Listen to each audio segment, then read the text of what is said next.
ശ്രീനിവാസിൻ്റെയൊക്കെ പ്രായം പ്രേക്ഷകർക്ക് എല്ലാവർക്കും അറിയാം ഏകദേശം. പക്ഷെ എന്നിട്ടും ഇനിയും പ്രേമം പോലുള്ള വികാര പ്രകടനങ്ങളൊക്കെ. പ്രേമത്തിന് അങ്ങനെ പ്രത്യേകിച്ച് പ്രായമുണ്ടോ? അതെപ്പോഴും കാണിക്കാതല്ലേ. ശ്രീനിവാസന് അത്ര പ്രായമൊന്നും ആയിട്ടില്ല, ആണോ ശ്രീനി? പ്രണയം എന്ന് പറഞ്ഞാൽ നമ്മൾ ജീവിത അവസാനം വരെ കൊണ്ടു നടക്കേണ്ടതും, ഞാൻ തന്നെ നമ്മുടെ കൈരളി ചാനലിൽ ഒരു പ്രോഗ്രാമിൽ പറഞ്ഞിട്ടുണ്ട്, പ്രണയം അതിൻ്റെ എല്ലാ ദുരിതങ്ങളോടും കൂടി അനുഭവിച്ച് തീർക്കണം, അതിൽ നിന്ന് എസ്കേപ്പ് ചെയ്യാൻ പാടില്ല. പ്രണയം എത്ര പ്രായം വരെയും കൊണ്ടു നടക്കണം.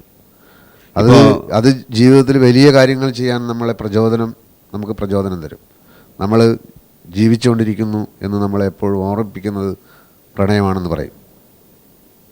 അതിന് പിന്നെ ഈ സിനിമകളിൽ പോലും തന്നെ മറ്റേ ഒരു പ്രണയത്തിൻ്റെ എല്ലാ എന്താണ് അതിൻ്റെ ഒരു വളരെ സെറ്റിലിറ്റിയോട് കൂടിയുള്ള ഒരു പ്രണയമാണ്, അതിൻ്റെ ഒരു ഹ്യൂമറാണ് എടുക്കേണ്ടത്. അപ്പം ഇപ്പോൾ ഒരു കോളേജ് ഒരു ക്യാമ്പസിൻ്റെ അകത്തുള്ളൊരു പ്രണയമൊന്നും അല്ല നമ്മൾ ചെയ്യുന്നത്.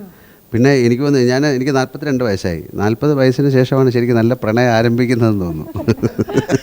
അപ്പോൾ എപ്പോഴാണ് പ്രണയിക്കാൻ പറ്റിയ സമയം? അതിപ്പം കല്യാണം കഴിക്കണോ അല്ലെങ്കിൽ ഈ കുട്ടിയുടെ പുറകെ പ്രേമിച്ചുകൊണ്ട് നടക്കണമെന്നല്ല, പക്ഷെ അല്ലാതെയും സിനിമയിലും അല്ലാതെയൊക്കെ പ്രണയിക്കാൻ പറ്റിയാതെയും ചുളം വിളിക്കാതെ. അതെ. ലാലേട്ടൻ്റെ ഈ സിനിമയിൽ തന്നെ അബ്ദു എന്ന കഥാപാത്രം മൊയ്തൂട്ടി ഹാജിയുടെ ഭാര്യയെ പ്രേമിക്കുകയാണ്.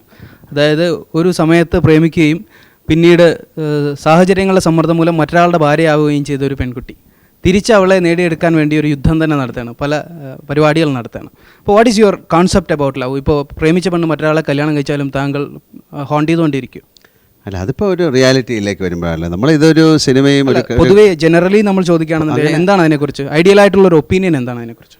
അല്ല, അതിപ്പോൾ ഓരോരുത്തർക്കും ഒരു അഭിപ്രായം ആയിരിക്കും. ലാലേട്ടൻ്റെ അഭിപ്രായം? എൻ്റെ അഭിപ്രായം ഒരാളെ മാത്രം പ്രേമിക്കാൻ പാടില്ലെന്നാണ്. സത്യമാണ്.